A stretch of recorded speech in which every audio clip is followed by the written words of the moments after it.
श्री शिवाय नमस्तुभ्यम दोस्तों, स्वागत है आपका अपने यूट्यूब चैनल प्रतिमा डायरी में। दोस्तों, आ गया है गुरुवार का दिन और इस वीडियो में आपको 2 उपाय बताएंगे जो कि पूज्य गुरुदेव पंडित जी प्रदीप मिश्रा की कथाओं से सुनकर समझकर बताने का आपको प्रयास करेंगे। गुरुवार का दिन जो है विष्णु भगवान का दिन माना जाता है और अभी पितृपक्ष भी चल रहे हैं। इन उपायों को करने से आपको भगवान भोलेनाथ के साथ साथ आपके पितरों का आशीर्वाद मिलेगा, साथ ही साथ विष्णु भगवान और माता लक्ष्मी का आशीर्वाद भी मिलेगा। इस वीडियो में आपको 2 उपाय बताएंगे जो कि आपको गुरुवार के दिन करने हैं। एक उपाय तो और दूसरा उपाय आप कभी भी कर सकते हैं। और गुरुवार के दिन पुष्य नक्षत्र भी लग रहा है, तो चने की दाल का उपाय आपको बताने वाले हैं जो कि आपको पुष्य नक्षत्र में सोने के समान हो जाता है। चने की दाल का अगर आप उपाय करते हैं तो स्वर्ण के समान माना जाता है।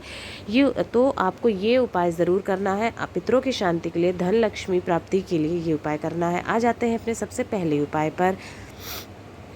दोस्तों, अगर आपके घर में धन संपदा की कमी है या फिर ऐसे भी है आमदनी से ज़्यादा आपका खर्चा हो रहा है, या फिर कहते हैं ना कि आपकी सैलरी आई नहीं कि आने से पहले उसके खर्चे हो गए, या सोचा इस महीने कुछ सेविंग्स कर लेंगे पर कुछ खर्चा, कोई ना कोई बीमार हो जाता है, हॉस्पिटल में खर्चा चला जाता है, घर की कोई चीज़ टूट गई वो लेनी पड़ गई आपको, मतलब बिना बात के नए खर्चे आ जाना, आमदनी से ज़्यादा खर्चा हो रहा है, इस तरह की समस्या हो रही है। तो एक चीज़ तो होती है पितृदोष है, आपका पितृ खुश नहीं है, वो हो सकता है। नहीं तो आप ये उपाय कर सकते हैं विष्णु भगवान और माता लक्ष्मी की कृपा पाने के लिए भी ये उपाय आपको करना है। ठीक है, धन संबंधी समस्याओं के लिए है ये मुख्यतः, और ये आपको गुरुवार के दिन ही ये उपाय करना चाहिए। पीली चीज़ों का गुरुवार के दिन उपाय करें तो बहुत लाभप्रद होता है। अभी पितृपक्ष चल रहे हैं तो आप कर सकते हैं, लेकिन हाँ, गुरुवार के दिन ही करना रहेगा। इसके लिए लेना क्या होगा आपको, चने की दाल, कितनी 41 चने की दाल लेनी है आपको। दालों को गिन के ध्यान दीजिएगा, जैसे सड़ी हुई अंदर कीड़े लगे हुए ऐसी दाल मत लीजिएगा, साफ़ और सुथरी दाल लीजिएगा। 41 दाल लेनी है और साथ ही साथ आपको लेना है 1 लोटा जल ले लीजिएगा। दोनों चीज़ आपको थोड़ा देर के लिए, जहाँ पर आपके घर का मटका होता है यानी जहाँ से आप पानी पीते हैं, आरओ है या फिल्टर है या बाल्टी में भर के रखते हैं, जहाँ से भी आप पानी पीते हैं वहाँ पर थोड़ा देर, आधे घंटे के लिए आपको ये 2 की दोनों सामान वहाँ पर रख देने हैं। अब आपको क्या करना है, थोड़ा सा एक जग में पानी ले लीजिएगा, ज़्यादा जल की ज़रूरत पड़ेगी, बार बार आपको वापस घर नहीं आना पड़ेगा। एक जग पानी ले लीजिएगा और 11 चने की दाल आपको अलग कर लेनी है। पहले 11, ध्यान दीजिएगा, 11 चने की दाल अलग कर लीजिए और 1 लोटा जल ले लीजिए और चले जाना है केले के पेड़ के पास। आपको घर के आसपास कहीं है या घर में ही आपने लगाया है। आजकल लोग गमले में भी पूजा, जैसे जो गुरुवार का व्रत करते हैं, पूजा करते हैं, वो लोग गमले में लगा के रखते हैं, तो आप वहाँ पर भी ये उपाय कर सकते हैं। केले के पेड़ के पास पहुंचकर आपको 1 लोटा जल वहां पर चढ़ाना है, ओम नमो भगवते वासुदेवाय, और साथ ही साथ जो आपने 11 चने की दाल ली है वो चने की दाल भी आपको अर्पित कर देनी है, ओम नमो भगवते वासुदेवाय बोलते हुए केले के जड़ में ये अर्पित कर देना है। तो ठीक है, ये आपको ये उपाय कर लिया आपने। अभी आपके क्या करना है, दूसरी जगह जाना है, शिव मंदिर, शिवलिंग के पास आपको जाना है। अब आपको कितने लेने हैं, 21 आपको दाने वापस ले लेने हैं। 21 चने की दाल ले लेनी है और 1 लोटा जल, फिर से जो आपने ज़्यादा एक लिया हुआ है जल जग में, उसमें ले लीजिएगा 1 लोटा जल, और वो दोनों सामान शिवलिंग के पास आप पहुंच गए। वहाँ पर आपको क्या करना है, उत्तर दिशा की तरफ मुख करके खड़े हो जाइएगा और 1 लोटा जल आपको चढ़ा देना है भगवान भोलेनाथ के ऊपर, बृहस्पतिश्वर महादेव, किसका, बृहस्पतिश्वर महादेव का नाम लेते हुए वो जल वहाँ पर चढ़ा दीजिएगा। इसके साथ ही साथ जो आपने 21 चने की दाल ली हुई है वो दाल भी आपको चढ़ा देनी है, ओम बृहस्पतिश्वर महादेव का नाम लेते हुए, साथ ही साथ पितरेश्वर महादेव का स्मरण करते हुए।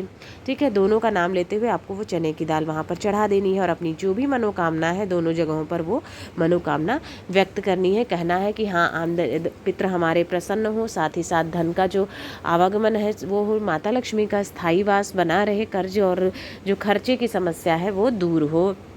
अभी आपके पास बचा हुआ है 9 दाने। ठीक है, अब आपको क्या करना है, घर से 1 या 2 रोटी ले लीजिएगा आप बनी हुई, और जो बचे हुए दाने हैं 9 दाने वो आप दाल के दाने उस पर रख लीजिए। और आपको आसपास कहीं पर गौ माता दिखें, अगर लाल रंग वाली गौ माता दिखती हैं तो उन्हें, नहीं तो सफ़ेद रंग की गौ माता जो दिखती हैं उनको आपको वो खिला देना है, वो रोटी और वो दाल साथ में डाल के उसमें खिला दीजिएगा। इससे आपका पितृदोष भी दूर होगा, माता लक्ष्मी भी प्रसन्न होती हैं। ठीक है, और आपका घर का स्थायी निवास बना रहता है माता का ये उपाय करने से। बहुत ही आसान सा उपाय है, बस चने की दाल का उपाय है जो कि आपको स्वर्ण के समान माना जाता है। बृहस्पतिवार के दिन ये व्रत आपको करना है। ये उपाय जो है किसी भी महीने की कभी भी बृहस्पतिवार के दिन कर सकते हैं। 2-3 बृहस्पति करके देखिए, आपको अंतर खुद समझ में आ जाएगा। आते हैं अपने दूसरे उपाय पर। ये उपाय भी हमारा धन संपदा के लिए ही है, माता लक्ष्मी को प्रसन्न करने के लिए, उनकी कृपा पाने के लिए, साथ ही साथ पितरों का आशीर्वाद पाने के लिए। पितृ दुखी रहते हैं तो मनुष्य भी दुखी ही रहते हैं, कितनी भी पूजा पाठ कर ले, उनका जो खुशी नहीं होती है तो आपको उनका आशीर्वाद नहीं लगता है, वो नहीं लगता, नहीं तो आपको पितरों का आशीर्वाद मिलता है। ठीक है, तो आपको ये उपाय करना है। इसके लिए लेना होगा आपको 1 कटोरी या 1 लोटा कच्चा दूध ले लीजिएगा, चाहे किसी बर्तन में, गिलास में ले लीजिएगा या लोटे में, एक कटोरी में। स्टील का यूज़ करिएगा, तांबे का मत यूज़ करिएगा। उसमें एक कच्चा दूध लेना। कच्चा दूध का मतलब उबालना नहीं है, जैसे आता है गाय का दूध उसी तरह से आपको एज इट इज़ ले लेना है। और साथ में लेना है आपको 1 दूरवा, ज़्यादा नहीं, 1 दूरवा आपको ले लेनी है। उसके बाद ये दोनों चीज़ आपको अपने घर के किचन में, जहाँ घड़ा रहता है, मटका रहता है, वहाँ पे रख देना है, या आरओ जहाँ से पानी पीते हैं वहाँ रख दीजिएगा। थोड़ा देर रखा रहने दीजिएगा। उसके बाद वहाँ से उठा लेना है और चले जाना है आपको पीपल के पेड़ के पास। यहाँ पर आपको क्या करना है, जब आप पीपल के पास पहुँच गए हैं तो आपको 1 लोटा जो आप दूध लेकर के गए हैं या कटोरी, वो दूध आपको अर्पित कर देना है जड़ में, और स्मरण करना है ओम पितृदेवताय नमः। इसका जप करना है, ओम पितृदेवताय नमः कहते हुए आपको वो दूध चढ़ा देना है।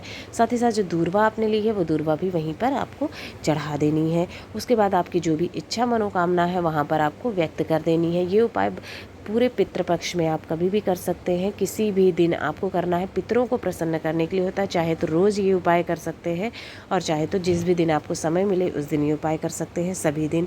इससे आपके पितर प्रसन्न होते हैं। माता लक्ष्मी का वास होता है, गुरुवार का दिन है और पीपल के पेड़ में माता लक्ष्मी का वास भी होता है और विष्णु भगवान का, तो इसका महत्व 2 गुना बढ़ जाता है। एक बार करके देखिएगा, ज़रूर लाभ होगा। इस वीडियो में दोस्तों 2 उपाय बताए हैं। आपकी परेशानी समस्या संबंधित जो भी उपाय है वो उपाय करके देखिए, जो आपको लगता है आप आसानी से कर सकते हैं वो करके देख लीजिएगा। पीपल वाला उपाय जो है आप प्रदोष काल में करें तो अच्छा है। जो पहला उपाय था हमारा, वो पूरे दिन में कभी भी सुबह से शाम तक कर सकते हैं। सूर्यास्त के बाद उसको नहीं करना है, सूर्यास्त से पहले ही आप वो उपाय कर सकते हैं।